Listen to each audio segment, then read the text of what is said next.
The world knew my parents as great explorers, always chasing the edge of the map.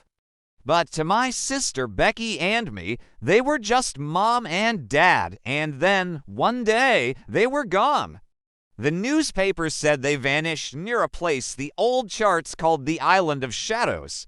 A cursed place. While the world mourned, Becky held onto something tighter than grief. A small wooden cross and a faith that made no sense to me then.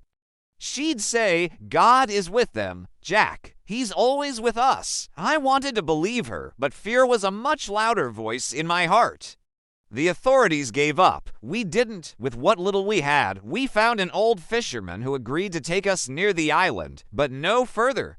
He called us foolish. Maybe we were, but we were desperate. The moment our feet touched the black sand, I felt it. A cold, watchful evil that seemed to cling to the very air. The jungle ahead was a wall of silence and shadows.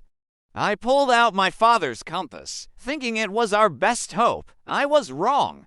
Becky simply whispered a prayer, "The Lord is my shepherd," and I swear I saw the shadows on the beach pulled back from her feet. Our first test came from the trees above. A serpent, impossibly large and dark as night, dropped in our path.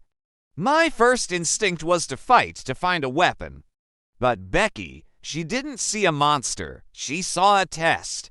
She closed her eyes and spoke a verse I'd only half listened to in church. "No weapon formed against me shall prosper." The words were quiet, but they hit the beast like a physical blow. It recoiled and vanished into the undergrowth.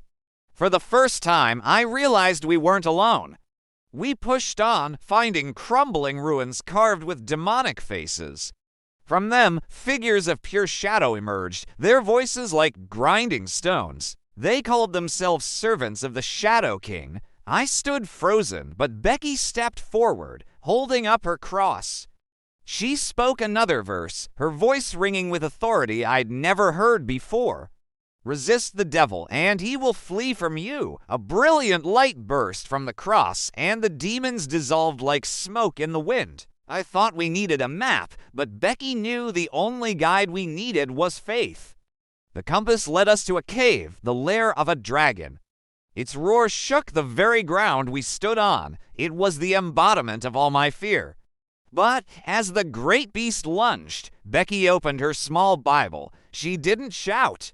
She just read. The words of God's promise, of his protection, filled the air. The dragon, a creature of fire and rage, grew confused, subdued by a power it couldn't fight. It turned away, letting us pass, and there, in a chamber behind the sleeping dragon, we found them. Mom and Dad, chained to an altar by dark energy. A voice filled the room then, a voice of pure evil that called itself the Shadow King. It mocked our hope, telling us we were fools. It promised we would share our parents' fate. But seeing my sister, seeing what her faith had already done, something inside me finally broke free.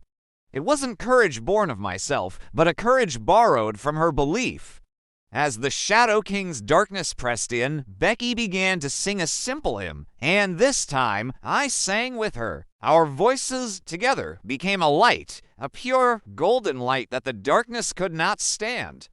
The Shadow King screamed as the light grew, shattering the chains on our parents.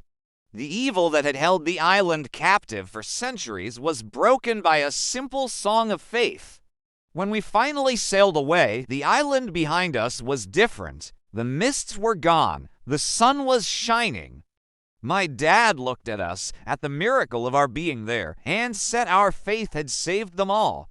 I looked at Becky, and I finally understood. We didn't conquer the island because we were brave or strong. We won because we believed in a strength far greater than our own, a light that no shadow can ever extinguish. She was right all along. He was with us the whole time, always.